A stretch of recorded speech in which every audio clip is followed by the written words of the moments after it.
जैन तत्व विद्या का स्वाध्याय हम सभी कर रहे हैं मुनि प्रमाण सागर जी द्वारा विरचित।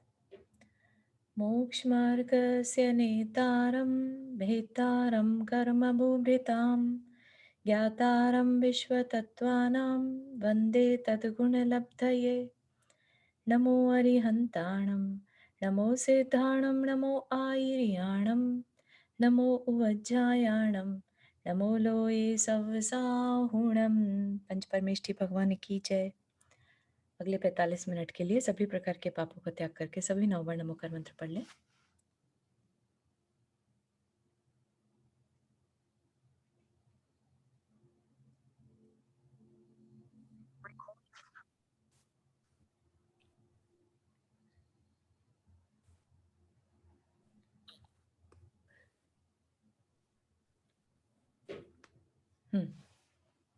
तो आज का हमारा विषय अभी जो हमारा विषय चल रहा है 12 तप के बारे में, और हमने 12 तप में से जो पहले 6 बाह्य तप के बारे में पढ़ा था, है ना। अनशन, उनोदर, विविक्त शय्यासन, है ना, वृत्ति परिसंख्यान, काय क्लेश, और एक और कौन सा था, रस परित्याग, है ना। तो ये थे बाहर के तप जो कि इंद्रिय विषयों पर अपना कंट्रोल करने में हेल्प करते हैं, जो आंतरिक साधना है उसमें कारण बनते हैं। अब आंतरिक साधना में जो कारण, साक्षात कारण बनते हैं, उनकी बात चलती है। आभ्यंतर तप, अंतरंग में क्या तप किए जाते हैं, ठीक। तो उसमें सबसे पहला था प्रायश्चित। प्रायश्चित को तप कहा है, ठीक। प्राय का मतलब अपराध और चित मतलब शोधन। तो अपराध का शोधन करना, तो कितना मतलब आप डीपली इसको बहुत अच्छे से समझिएगा कि एक मुनि के लिए प्रायश्चित को अंतरंग तप में रखा, ठीक। क्या मतलब हुआ इसका कि गलती किसी से भी हो सकती है। हम ये नहीं समझे कि मुनि है तो अब इनसे कभी गलती नहीं हो सकती, है ना। वो भी हमारी तरह से कषायों से ग्रसित रहते हैं। ऐसा नहीं है कि कैटेगरी अलग हो सकती है, लेकिन क्रोध मान माया लोभ तो अभी उनके भी है ना। और जो इच्छाएं हैं कि मेरा नाम हो या मेरा यश फैले, मेरे इतने फॉलोअर्स हों, तो ये उनके अंदर भी हो सकता है, ठीक है। तो ऐसा नहीं माने कि अ, मुनि बन गए तो अब ये कमियां उनके अंदर नहीं आ सकती। लेकिन अगर आ भी गई तो एक साधक क्या है, अपने अंदर कुछ भी परिणाम, जो भी परिणाम हो, उनके लिए इतना सजग रहता है कि देखिए, प्रायश्चित वो ही ले सकता है जो सजग होगा, है ना। जिसको पता होगा कि कुछ गलत हो गया। जो सजग ही नहीं है, जो काम करे चला जा रहा है और उसे रियलाइज ही नहीं हो रहा है कि उसने कुछ गलत कर दिया, तो उसको तो साधक कह भी नहीं सकते, है ना। साधक वही जो गलती होने पर उसे राइट अवे पकड़ पाए कि मैंने कुछ गलत कर दिया, तो उसके लिए प्रायश्चित का प्रावधान है। जो पकड़ ही नहीं पाए, जो इतना अवेयर ही नहीं है कि मेरे से गलती हो गई, तो उसके लिए ये प्रावधान नहीं है प्रायश्चित का। कोई दूसरे के याद दिलाने से नहीं होता कि अरे तुमने फलानी गलती कर दी थी, तुमने प्रायश्चित ले लिया क्या, ऐसा नहीं, है ना। उसके अंदर ही अपराध बोध होगा, तभी जाके वो खुद से प्रायश्चित लेगा, क्योंकि उसके अंदर के क्या विचार हैं, किस लेवल का उसका अपराध है, वो सारी जानकारी उसकी है। किस लेवल तक वो उसके अंदर वो गिल्ट की भावना, अपराध बोध की भावना हो रही है। हाँ, भूमिका कुछ कहना चाह रहे हैं? हाँ, तो यहाँ पर यही क्वेश्चन है कि अम, पर प्रायश्चित तो हम गुरुओं से जाके लेते हैं ना, जैसे मुनि महाराज भी जो होते हैं वो हाँ, अपने आचार्य के पास ही जाके प्रायश्चित लेते हैं। हाँ, तो कई बार ऐसा हो सकता है जैसे उनको वो बात नहीं समझ में आई कि अरे ये गलती की, जैसे कि वो हमने आप बताया था, सुना भी था, राइट, कि हम्म, आरिका माता जी के पैर में कांच लग गया था, हाँ, हाँ, तो खून निकल रहा था। हो सकता है उनको उतना एकदम से नहीं समझ में पड़े कि यार इसके लिए आचार्य श्री प्रायश्चित के लिए बोलेंगे। हाँ, हाँ, तो हाँ, तो वो भी कभी कभी हो सकता है, राइट, कि करेक्ट, करेक्ट, कभी। करेक्ट। हाँ, तो हाँ, इट्स नॉट नेसेसरी कि अंदर से हमें समझ में एकदम से आ जाए कि हाँ ये गलती हुई है, हाँ, हाँ, तभी हाँ, आचार्य बिल्कुल, श्री। बिल्कुल सही है। तो इतना योग्य गुरु भी मिलना चाहिए ना, कि जो हमारे से अनजाने में हुई गलती के लिए भी हमें सजग करता रहे, है ना? ये अपनी हाँ, फॉर्च्यूनेट कहलाएँगे हम इतना, क्योंकि देखिए, गलती तो गलती है, चाहे अनजाने में हुई, चाहे जानबूझकर, राइट? जानबूझकर जब हमने कोई गलती की तो वो हम पकड़ पा रहे हैं और हम उसके लिए प्रायश्चित ले भी पा रहे हैं। लेकिन अनजाने में हुई गलती तो हम कर जाते हैं और हमें पता भी नहीं चल रहा। तो ऐसे में हमारा पुरुषार्थ या हमारा भाग्य ऐसा है कि हमारे गुरु हमारे को ऑब्ज़र्व कर रहे हैं और सही रास्ता दिखा रहे हैं, कहाँ हमने गलती कर दी, है ना? तो वो बहुत अच्छा एग्ज़ाम्पल आपने यहाँ करेक्ट। दिलाया हाँ, कि आरिका माताजी को नहीं पता था कि उनको प्रायश्चित लेने लायक गलती उन्होंने कर दी है ना? वो तो सिंपल अपना बता रही थी कि मेरे पैर में काँटा वो ग्लास लग गया था तो उससे खून निकल आया, है ना? लेकिन गुरु ने क्या कहा? प्रायश्चित लो। है ना? तब उन्हें आश्चर्य हुआ कि प्रायश्चित किस बात का? तो कि आपका पर्पस था, आपका कर्तव्य था कि 2 हाथ आगे की ज़मीन को देखकर 4 हाथ आगे की ज़मीन को देखकर चलें। अगर ये ग्लास की जगह कोई जीव होता तो? है ना? तो इतनी सजगता गुरु ही दे सकते हैं, है ना? तो यहाँ पर बिल्कुल सही है, तो प्रायश्चित अपन देखेंगे कि सबसे पहले गुरु के समक्ष ही प्रायश्चित करना, क्योंकि अपन क्या मनुष्य जैसे ढीले पड़ जाते हैं, अपने को अपनी गलती अगर पता भी चल जाए ना, तो हमारे अंदर से मन होता है कि चलो कोई नहीं, नेक्स्ट टाइम बिल्कुल ये पक्का है, पक्का, पक्का, अभी नेक्स्ट टाइम नहीं करेंगे, है ना? खुद से तो हम इस तरह से अपने आप को माफ़ भी कर देते हैं और आगे नहीं करेंगे मानकर और फिर से वही गलती कर देते हैं। लेकिन अगर हम यही कार्य गुरु की साक्षी में कर लें, तो फिर हमारी सजगता और बढ़ जाती है कि हम गुरु से नज़रें कैसे मिलाएँगे, अगर दोबारा से ये सेम मिस्टेक करी तो, है ना? इतनी मुश्किल से तो उन्होंने हमें अपने शिष्य बनाया है और हम उन्हीं की बात को ना स याद रखें, तो फिर कैसे चलेगा? थोड़ा-सा अंदर में ये प्रेशर बनने से वो इस चीज़ के प्रति और ज़्यादा सजग रहते हैं। हुँ। अ, कुछ कह रहे हैं रुक्मिणी आंटी? हाँ, मैं ये कह रही थी, मैंने कहा कि कई बार ये होता है ना, एक बार महाराज जी ने भी प्रमाण सागर महाराज जी ने कहा था कि तुम हर बार तो गुरु के पास नहीं जा सकती। हुँ, हुँ। तो तुम्हें अगर कोई रियलाइज़ हो रहा है रियलिटी में, तो तुम अपने भगवान के सामने भी एक प्रायश्चित ले सकते हो। हाँ, और मुझे लगता है कि उनके सामने प्रायश्चित लिया हुआ भी आदमी दोबारा नहीं करेगा। बिल्कुल सही है। बस यहाँ पर ये डिफ़रेंस है कि जो चर्चा चल रही है 12 तपों की, ये मुनि और साधक की दृष्टि से ली जा रही है, ठीक है?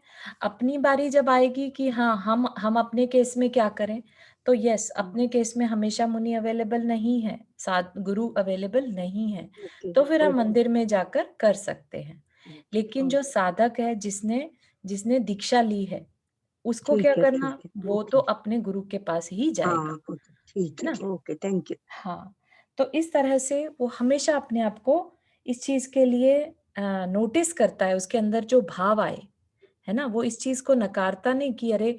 मेरे अंदर इच्छाएँ क्यों आ गई? लोक में मेरा नाम फैले इसकी इच्छा क्यों आ गई?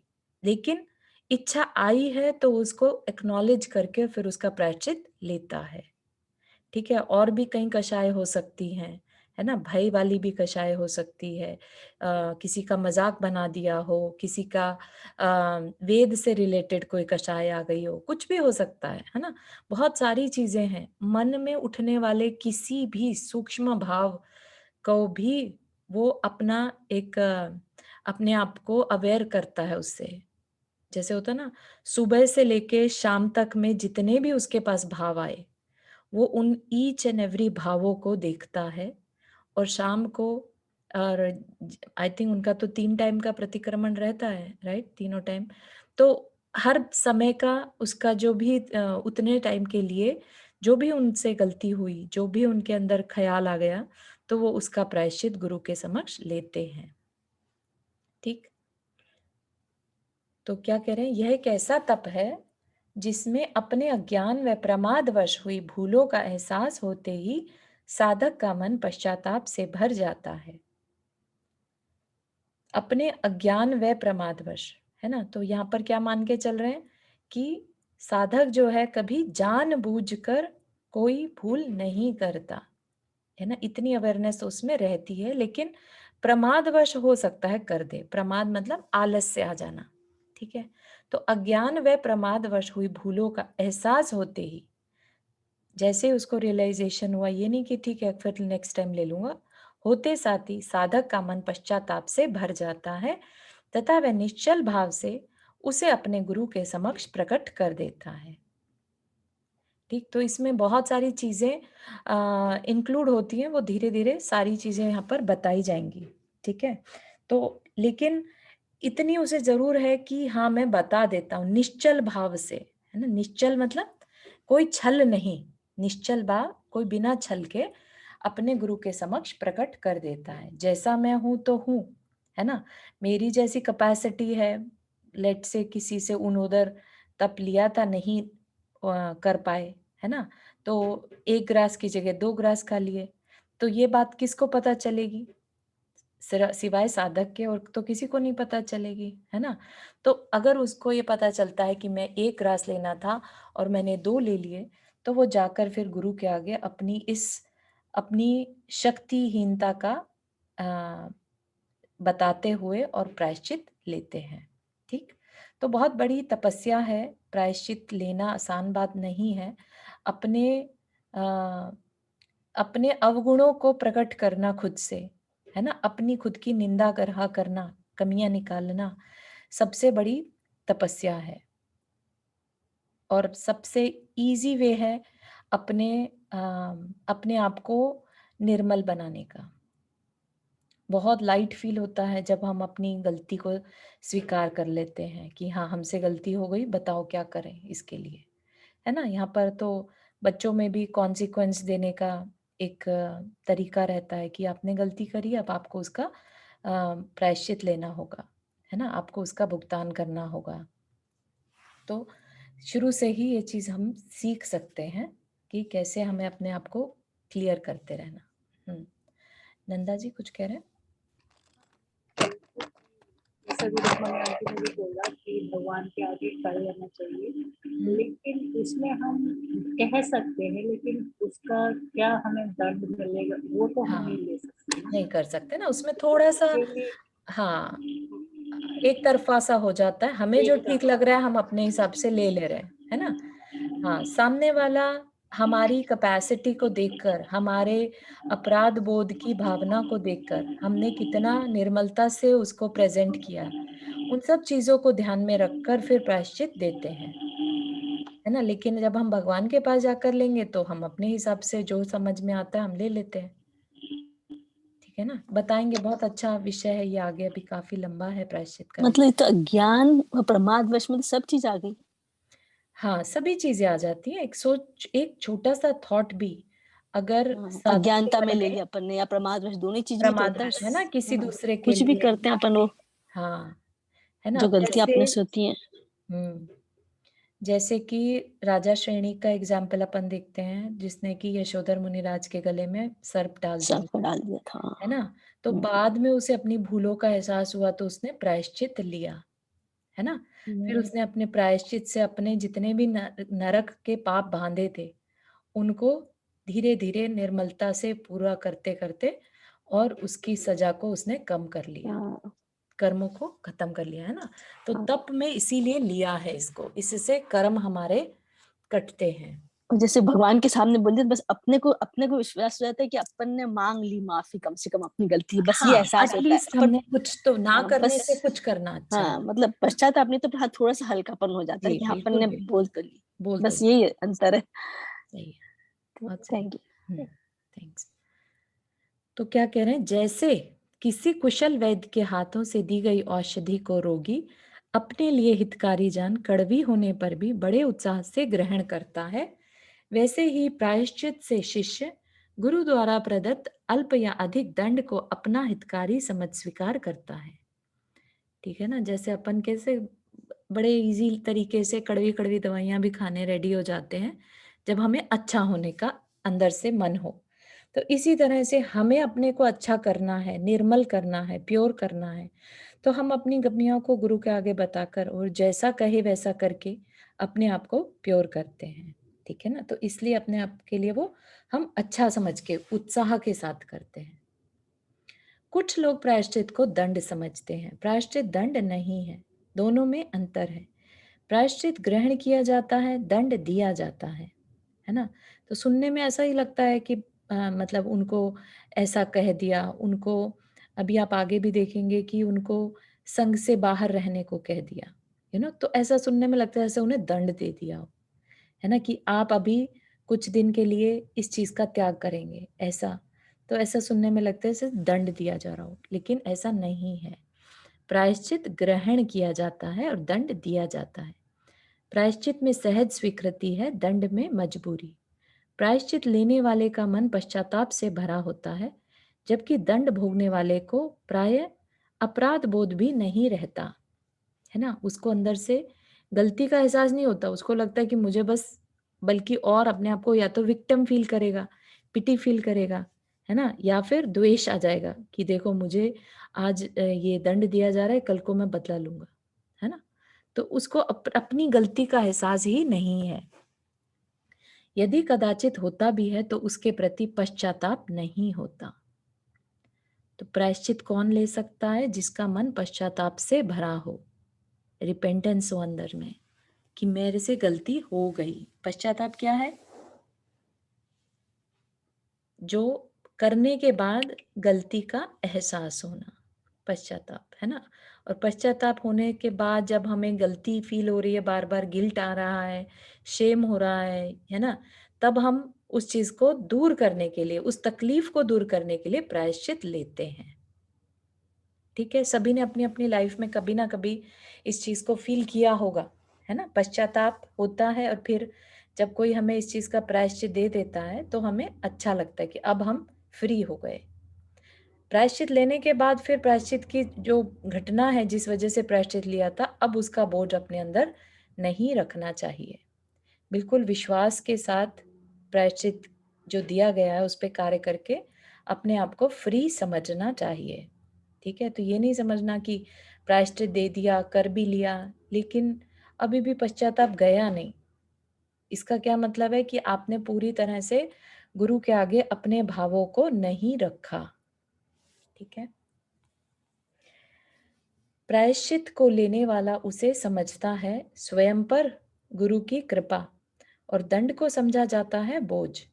दोनों की मानसिकता में महान अंतर है, अतः दोनों एक नहीं कहे जा सकते। प्रायश्चित तप से दोषों का नाश होता है तथा भावों की विशुद्धि होती है।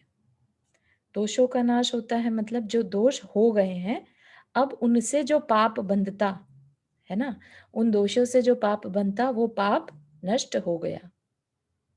और भावों की विशुद्धि होती है ना? अपने अंदर निर्मलता आ जाती है, क्योंकि अब हम उस गलती को दोबारा रिपीट नहीं करने की भी अंदर में भावना रखते हैं। और पास्ट तो हमने क्लियर कर ही लिया, है ना? पास्ट भी क्लियर हो गया और फ्यूचर भी हमने अपना ठीक कर लिया, तो ऑफ कोर्स भावों की विशुद्धता होगी ही होगी। ठीक है ना? और प्रायश्चित वही लेता है जिसका मन सरल होता है। जिसके अंदर मान कम होगा ना, सरलता होगी, वो ही प्रायश्चित ले पाएगा, क्योंकि उसे ही पश्चाताप बोध होता है। अपराध बोध होगा पहले, फिर पश्चाताप होगा और पश्चाताप के बाद प्रायश्चित लेगा। ठीक है? तो एक पूरा प्रोसेस है प्यूरिफिकेशन का। ठीक? यहाँ तक कि किसी को कोई क्वेश्चन प्रायश्चित से रिलेटेड? चारू जी, मैं हाँ एक जी। एक बताती हूँ प्रायश्चित का। मैं मेरे साथ हुआ था। हम्म, मार्च में मैं इंडिया में गई थी ना, तब जी। विधान था, सिद्ध चक्र विधान 8 दिन का। तो हम्म, हाथ में कंकन बांधे थे, तो जा नहीं सकते ना, गाँव के बाहर नहीं जाते थे। हम्म, लेकिन मुझे पता नहीं था, तो मैं माता जी के दर्शन करने के लिए गई थी एक्चुअली। हम्म, तो 3 माता जी के पास गई, दर्शन किया। फिर मम्मी बोली मुझे कि कंकन बांधा था तो गाँव के बाहर नहीं जाते। मॉम भी साथ में थी। हम्म, तो माताजी को पूछा मैंने वहीं पे फिर कि मुझे प्रायश्चित दे दो कि मैंने गाँव छोड़ के आपके पास आ गए दर्शन के लिए। हम्म, तो माताजी बोले ठीक है, आप तो दर्शन के लिए ही आए हो। हम्म, आप क्या करना, 9 बार नमोकार मंत्र की जाप करना।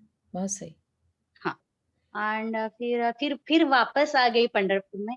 तो वहां पे फिर से माताजी को बोला कि मैं ऐसे, वहां पे भी एक माताजी थी। हम्म, तो उनको पूछा कि मैंने ऐसे-ऐसे किया था। माताजी बोले ठीक है, उन माताजी ने दिया ना तुम्हें बस ठीक है। प्रायश्चित, तो हम्म, ठीक है, कोई बात नहीं है। तू हम्म, दर्शन के लिए ही गई थी ओनली, दैट्स ओके। सही बात। करके फिर हाँ, तो वही है ना कि उन्होंने आपके भावों को देखा, पर्पस देखा, राइट? जो भी हमसे होता है, तो उसमें बहुत सारी चीजें देख कर फिर गुरु प्रायश्चित देते हैं, देते हैं। है ना। दो लोग सेम मिस्टेक करेंगे तो भी दोनों का प्रायश्चित अलग अलग हो सकता है, क्योंकि अंतरंग के भाव अलग अलग हो सकते हैं, कषाय अलग अलग लेवल की हो सकती हैं, ठीक है। भले ही बाहर में दोनों का कार्य एक जैसा दिखाई दे रहा हो, तो ये जो अंतरंग भाव होते हैं ना, ये गुरु पकड़ लेते हैं, ठीक है। और फिर उसके बेस पे वो दोनों को अलग अलग प्रायश्चित देते हैं। कई बार शिष्य को भले ही लग जाए कि अरे मेरे साथ तो ये थोड़ा सा नाइंसाफी हुई, उसको कम मेरे को ज्यादा, है ना, ऐसे कैसे। तो ये चीज हो सकती है, लेकिन इसमें अपने को बिल्कुल भी गुरु की जो भी डिसीजन है उस पर कोई भी शंका नहीं रखनी चाहिए, ठीक। प्रायश्चित के भेद। प्रायश्चित तप के 10 भेद हैं। क्या है? आलोचना, प्रतिक्रमण, तदुभय, विवेक, व्युत्सर्ग, तप, छेद, परिहार, उपस्थापना और श्रद्धान। प्रायश्चित के भेद क्या कह रहे हैं? गुरु के समक्ष शुद्ध भाव से अपने दोषों को प्रकट करना आलोचना है। कहते हैं ना, अपनी आलोचना करना। अपनी आलोचना मतलब अपनी कमियां बताना, प्रकट करना, ठीक। अपने दोषों को प्रकट करना इस आलोचन, ठीक। अपने से गलती हो सकती है, मान लो उसे बस। फिर स्वीकृत अपराध के प्रति मेरा दोष मिथ्या हो, इस प्रकार कहकर उनकी पुनरावृत्ति से बचते रहना प्रतिक्रमण है। कि मेरा पुनरावृत्ति मतलब दोबारा करने से बचने के लिए हम क्या करते हैं? प्रतिक्रमण, मुंह से बोलते हैं कि मेरा यह दोष मिथ्या हो, ठीक। आलोचन और प्रतिक्रमण दोनों को एक साथ करना तदुभय। फिर अन्न पान और उपकरण आदि के मिल जाने पर उनका त्याग कर देना विवेक है। तो ये विवेक दूसरे जो अभी विवेक विनय, अच्छा सॉरी वो विनय है, ये विवेक मतलब थोड़ा पेशेंस, है ना। अन्न पान मतलब आहार हो जाने के बाद फिर उनका त्याग कर दिया जाता है ना। हाँ, भूमिका कुछ कह रहे हैं? हाँ चारू, चारू यहाँ पे एक क्वेश्चन और था कि प्रतिक्रमण हमने जो पहले भी पढ़ा था, जो मुनि महाराज का होता है प्रतिक्रमण प्रत्याख्यान, राइट। तो उसमें जो प्रत्याख्यान होता है वो भी वही वो होता है ना कि हम आगे से दोबारा से रिपीट ना करना इस प्रत्याख्यान और प्रतिकरण। हाँ करेक्ट तो करेक्ट। फिर यहाँ पर पुनरावृत्ति को प्रतिक्रमण कह रहे हैं, राइट। हाँ हाँ, यहाँ पर ये प्रायश्चित के भेद में ऐड कर रहे हैं, एक्चुअली उसे एक्सप्लेन कर रहे हैं, है ना। और वो जो प्रोसेस है पूरा, वो एक अपना अलग प्रोसेस है कि हाँ ये प्रायश्चित, प्रतिक्रमण, प्रत्याख्यान, ये सब जो है वो एक वो अलग। आवश्यक, हाँ वो हाँ, हाँ आवश्यक। करेक्ट। Thank okay you. ठीक है, तो ये प्रायश्चित के भेद बता रहे हैं। हाँ, सपना कुछ कह रहा है? एक मुझे क्वेश्चन पूछना था हम्म। कि जब हम प्रतिक्रमण करते हैं जैसे सोने से पहले, तो YouTube पर जैसे दिया हुआ है अपना प्रतिक्रमण, वो सुनना ठीक रहता है या मुंह से बोलना ठीक रहता है? दोनों ही ठीक है एक्चुअली। अगर सुनने के बाद भी सेम भाव बन रहे हैं और बोलने पर भी सेम भाव बन रहे हैं, भावों का मतलब है आप कितना, ऐसा नहीं कि सुन रहे हैं कुछ और दिमाग कहीं और चल रहा है, या बोल रहे हैं कुछ और भाव कहीं और जा रहे हैं।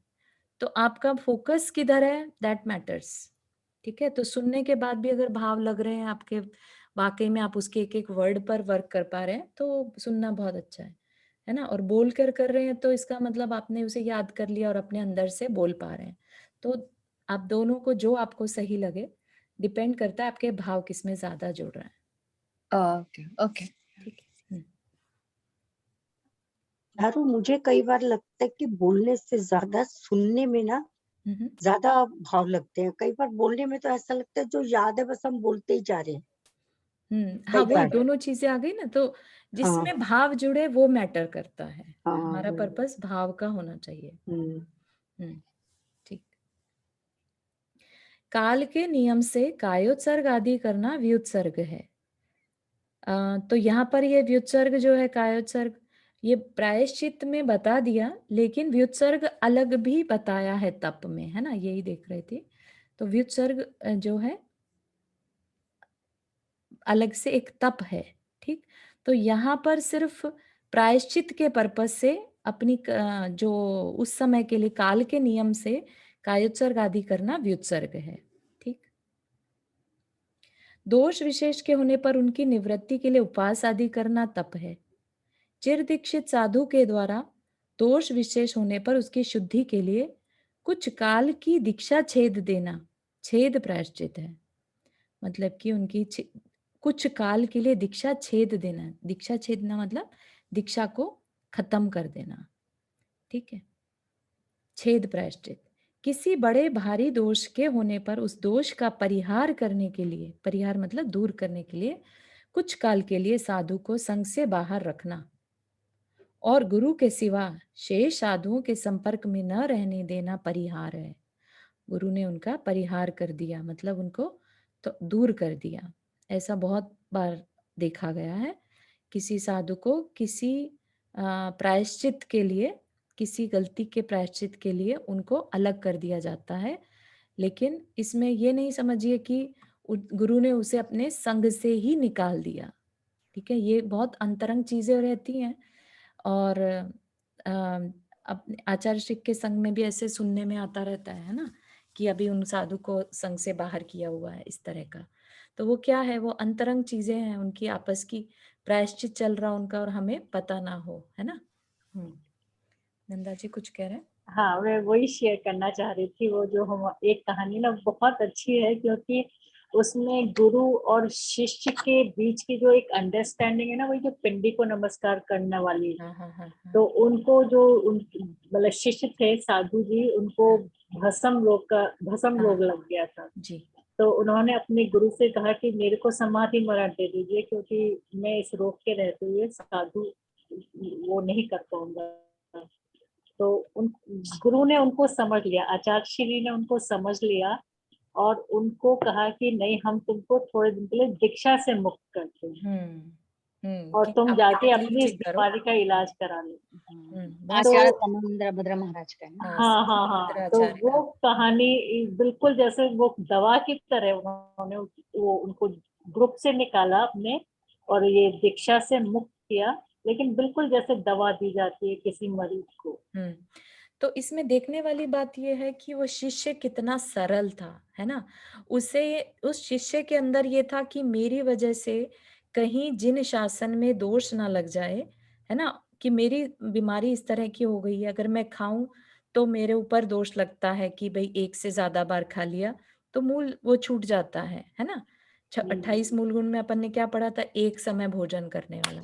और उनकी भस्मक बीमारी ऐसी थी कि उनका जो खाते थे भस्म हो जाता था एकदम, तो उनको बार बार भूख लगती थी।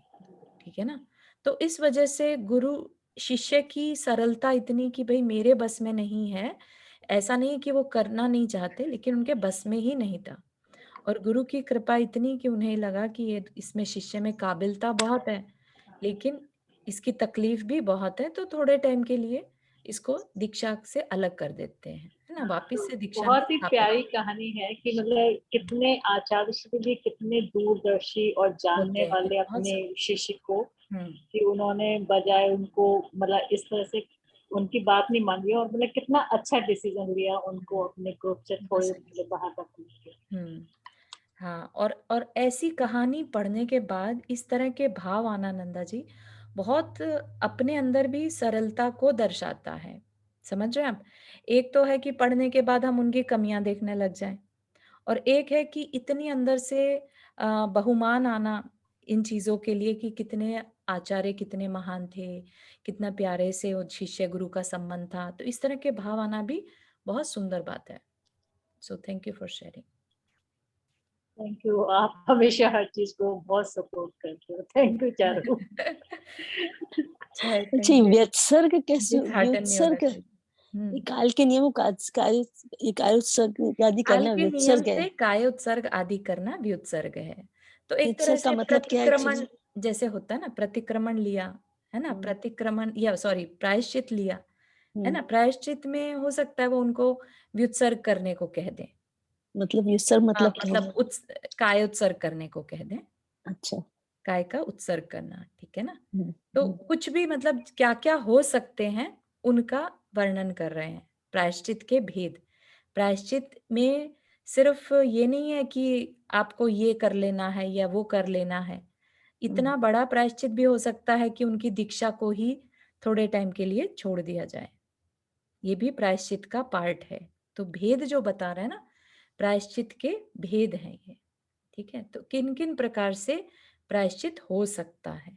ठीक है, जैसे थैंक यू। गुरु ने भूखा रहने को कह सकते हैं कि आप उपवास कर लीजिए, है ना, या गुरु ने कह सकते हैं कि आप कायोत्सर्ग करें।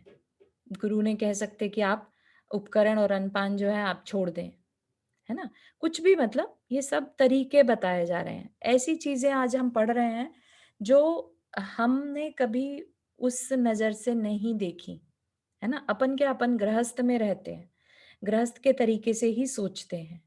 आज एक तरह से हम लाइफ ऑफ अ मॉन्क देख रहे हैं कि वो लोग कैसे जीते हैं, है ना। तो उनके लिए ये है कि प्रायश्चित के क्या क्या तरीके वो फॉलो करते हैं। समझ गए? नंदा जी ने जो बताया छेद प्रायश्चित का स्टोरी थी। हाँ बिल्कुल, बिल्कुल सही है। ओके। वो छेद प्रायश्चित का एग्जाम्पल हाँ, था। कितना अच्छा, मतलब कि गुरु ने मतलब उनकी दीक्षा को दीक्षा मानना, हाँ, मतलब अगला जन्म उनका सोचो ठीक हो, बहुत अच्छा, बिगड़ा नहीं। बिल्कुल सही। हाँ, ठीक, बहुत। अब किसी मैं एक बड़े, चीज शेयर करूं। हाँ जी, प्रणब में सागर महाराज जी कह रहे थे, जैसे जनरली हम लोग क्या करते हैं, कायोत्सर्ग कर लो, जी 9 बार नमोकार मंत्र पढ़ लेते हैं। जी, वो भी कोई जल्दी पढ़ लिया, देर से हाँ पढ़ जी, लिया, वो अपने हिसाब से। तो उनका कहना था कि कायोत्सर्ग सिर्फ 9 बार नमोकार मंत्र पढ़ना नहीं होता, मेन ये कि अपना काय को अपना उत्सर्ग करो, कि काय बिल्कुल से अलग हो जाओ तुम। बिल्कुल मतलब बिल्कुल। ऐसा ध्यान करो कि जो तुमने गलती की है, तो काय कायोत्सर्ग से अपना अटैचमेंट बिल्कुल अलग कर दो थोड़ी बिल्कुल देर के लिए। अटैचमेंट अलग कर दो काय बिल्कुल से। सही है। बहुत सही।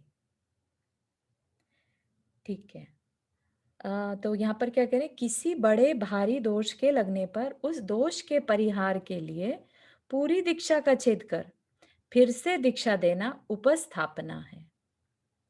कि आप एकदम से उन्हें गृहस्थ की तरह से हो गए, अब फिर से उनकी दोबारा दीक्षा कंप्लीट प्रोसेस फिर से होना, वो उपस्थापना है।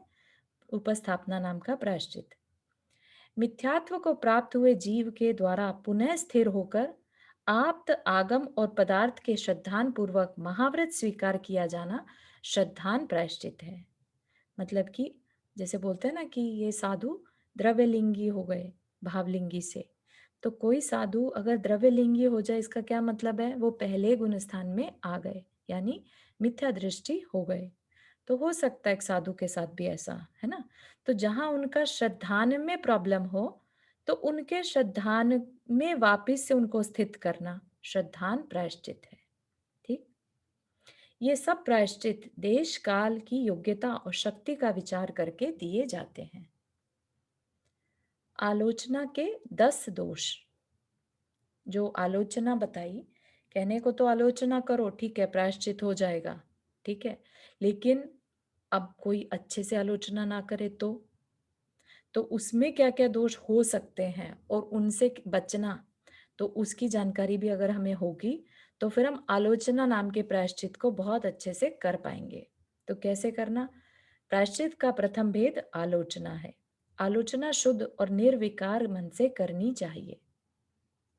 सदोष आलोचना कार्यकारी नहीं होती, है ना। कहने को तो हम अपनी आलोचना कर रहे हैं, लेकिन आधी बात हम छुपा लें, पूरी तरह से ना बताएं, तो फिर वो आलोचना आलोचना नहीं कहलाएगी। मतलब आलोचना तो कहलाएगी, लेकिन प्रायश्चित के पर्पज से वो आलोचना नहीं कहलाएगी। ठीक है? अगर हम प्रायश्चित में गुरु कहता है अपनी आलोचना करो, राइट, तो वो आलोचना बिल्कुल शुद्ध मन से और बिल्कुल अपने पापों के प्रक्षालन के भाव से, और एकदम जैसे वमन कर देते हैं, वॉमिट करते हैं, ऐसे ही अपने अंदर के जितने भी दुर्भाव हैं, जितने भी अपने अपराध बोध हैं, है ना, उन सब का वमन कर देना, कुछ भी अंदर में नहीं रखना। ठीक, ऐसी ऐसी आलोचना होनी चाहिए। अतः आलोचना के 10 दोषों से बचना अपेक्षित है। वे हैं आकंपित, अनुमानित, दृष्ट, बादर, सूक्ष्म, प्रच्छन्न, शब्दाकुलित, बहुजन, अव्यक्त, तत्सेवी। क्या इनको एक्सप्लेन कर रहे हैं। आचार्य को प्रसन्न करने की भावना से उपकरण आदि प्रदान कर अपने दोषों की आलोचना करना आकंपित दोष है, जिसे कि अपनी बोलचाल की भाषा में घूस देना, ब्राइब देना, है ना, कि आचार्य को प्रसन्न, गुरु को प्रसन्न करते पहले और फिर आलोचना करेंगे, है ना, ऐसा। अपने वचनों द्वारा अपनी अशक्तता को प्रकट कर इस अनुमान से अपनी आलोचना करना कि अब मुझे अल्प प्रायश्चित मिलेगा, अनुमानित दोष है ना। कई बार ऐसा होता है ना कि हमें डर लगे कि हमें बहुत बड़ा प्रायश्चित मिल सकता है, तो पहले से रोना शुरू कर दें, अरे हमसे तो होता नहीं, हमने तो कभी उपवास किया नहीं, किसी तरह से गुरु का मन पिघल जाए और वो हमारी जो प्रायश्चित में देने वाले हैं, प्रायश्चित देने वाले हैं, वो कम कर दे, है ना। तो वो क्या है, अनुमानित दोष। फिर लोगों के द्वारा दृष्ट दोषों की आलोचना करना और शेष दोषों को छिपा लेना दृष्ट दोष है। मतलब कि जो दोष किसी के नोटिस में आ गए वो तो बोल दिए, लेकिन जो किसी ने नोट नहीं किए वो छुपा लिए। ठीक, तो ये क्या हो गया, दृष्ट दोष। सूक्ष्म दोषों की आलोचना न करके केवल स्थूल दोषों की आलोचना करना बादर दोष। ठीक, सूक्ष्म दोष मतलब बहुत ही माइन्यूट, बहुत डीपर जाकर जो गलतियां हमने करी, अंदर के भाव, जैसे भाव गलत थे लेकिन बाहर में जो दिखाई दे रहा था बस उसकी आलोचना कर ली, है ना। ये नहीं कहा कि हाँ मुझे अपने यश की इच्छा हो गई थी, उस इच्छा की भावना को नहीं बताया, ठीक है ना, और सिर्फ मुंह से जो शब्द निकले उसकी आलोचना कर ली, ठीक है ना, तो वो बादर दोष।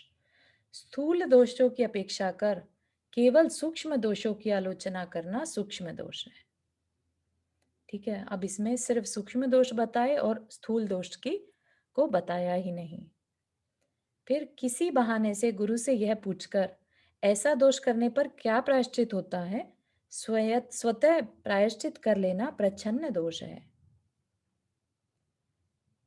ठीक है। कि पहले तो पूछ लिया गुरु से खुद ही, और फिर खुद ही ले लिया, गुरु के सामने बात आने ही नहीं दी कि गुरु के सामने मेरी इमेज ना खराब हो जाए, है ना। तो ये क्या है, ये प्रच्छन्न दोष। जब अन्य साधु पाक्षिक आदि दोषों की विशुद्धि करते हो उस समय कोलाहल के मध्य गुरु के समक्ष अपने दोषों का निवेदन करना शब्दाकुलित दोष है।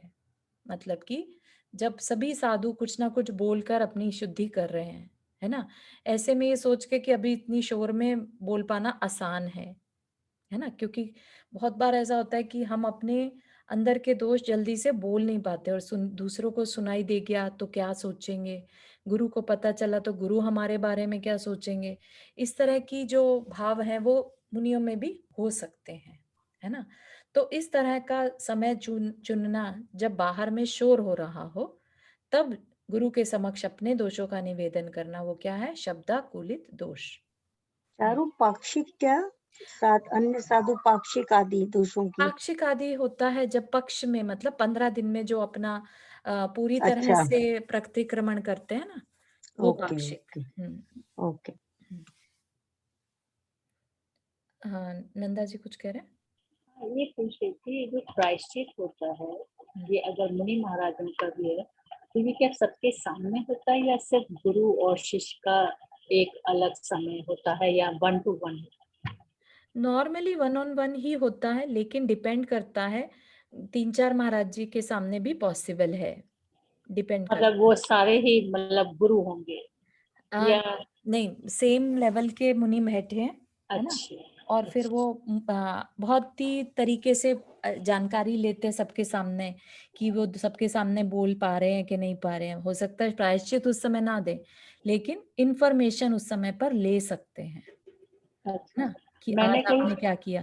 पहले नहीं लिया है। हाँ, वो चीज मैंने देखी है, जब भी मुनि महाराज आहार करके आते हैं कोई भी साधु हाँ, साध्वी, तो वो आके अपने गुरु को बताते हैं उस बताते हैं, पूरी बिल्कुल सही। चीजें, मतलब जो भी है। हाँ, हाँ, और जब ये हम लोग आम आदमी हम्म, लेता है कोई प्रायश्चित महाराज जी से या हम्म, माता जी से, हम्म। तो वो भी सबके सामने लिया जाता है या हम उनको अपनी परेशानी अलग से जाके बता सकते हैं? डिपेंड करता है अगेन, अगर आपको लगता है कि आपका अपराध बोध ऐसा है और आप नहीं बोल पा रहे हैं सबके सामने, तो आप पूछ सकते हैं कि हमें एकांत में बात करनी है ना, और अगर आपको कंफर्टेबल है तो आप सबके सामने भी कि हाँ महाराज जी हमें प्रायश्चित लेना है।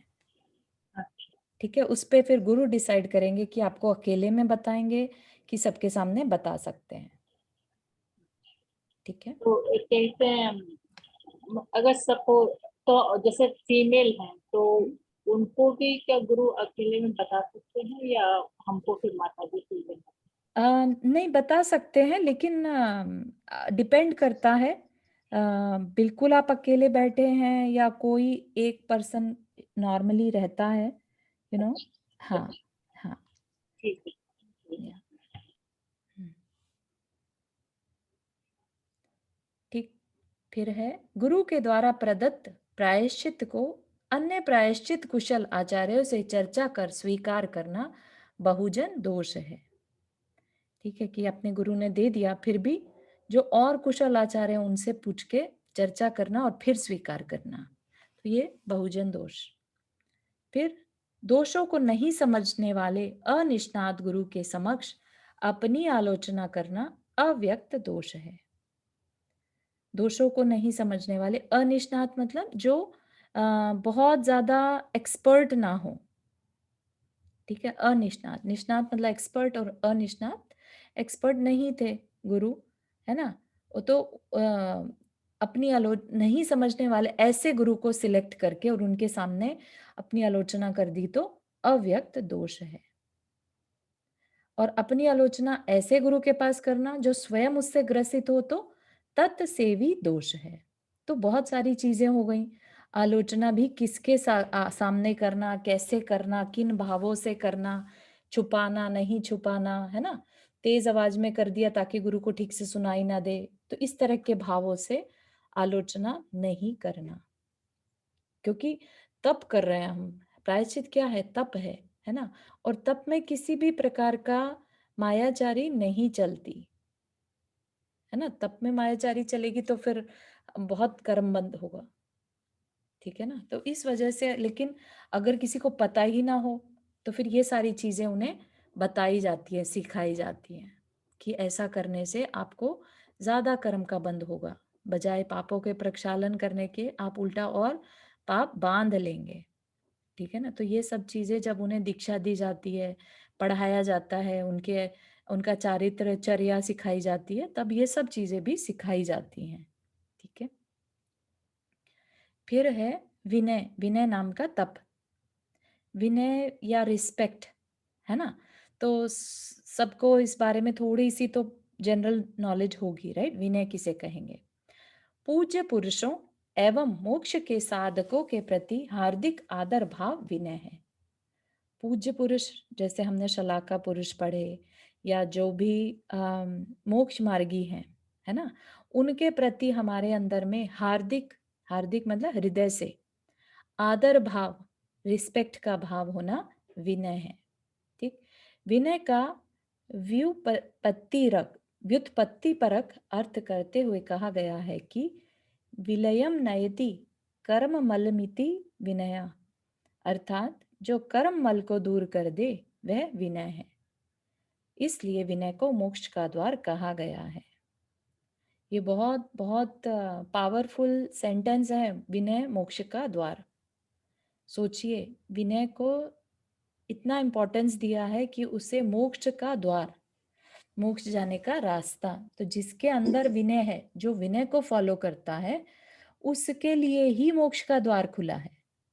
और आप सोचिए कि 16 कारण भावना में भी विनय हाँ, संपन्नता। विनय संपन्नता 16 कारण में भी लिया है, तो बहुत बड़ी चीज है विनय। विनय एक तरह से मान का ऑपोजिट है। जिसमें मान है उसमें विनय नहीं होती। ठीक है ना। और फिर किन किन चीजों की विनय करना, ये अपन आगे देख सकते हैं। विनय के भेद बताए हैं, है ना। तो विनय मोक्ष का द्वार, इस पर थोड़ा सा आप लोग भी चिंतन करना। अगली बार इस सेंटेंस को पहले अपन डिस्कस करेंगे। ठीक है, तो सभी से ये रिक्वेस्ट है कि इस पर सब एक एक लाइन जरूर थॉट प्रोसेस में लाकर और डिस्कस करें। ठीक है, तो आज के टॉपिक से रिलेटेड किसी को कोई क्वेश्चन, आलोचना या प्रायश्चित जो हमने पढ़ा?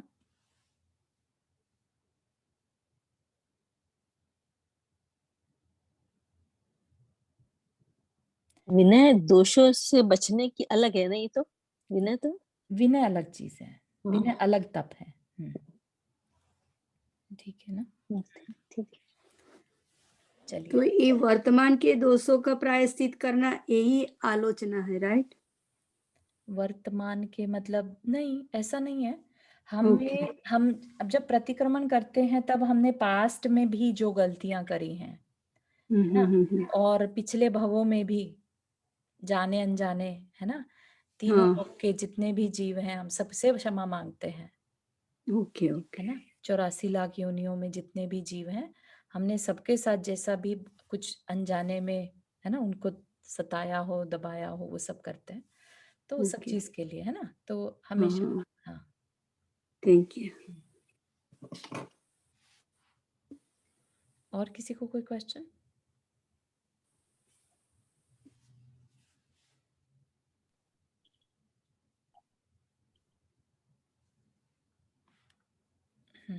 जिनवानी स्तुति।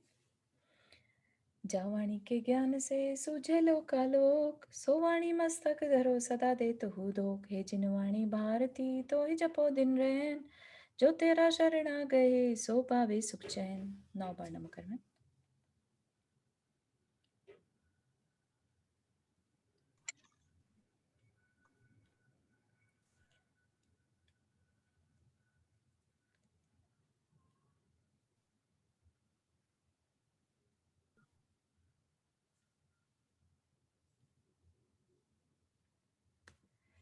जय जिनेन्द्र सभी को।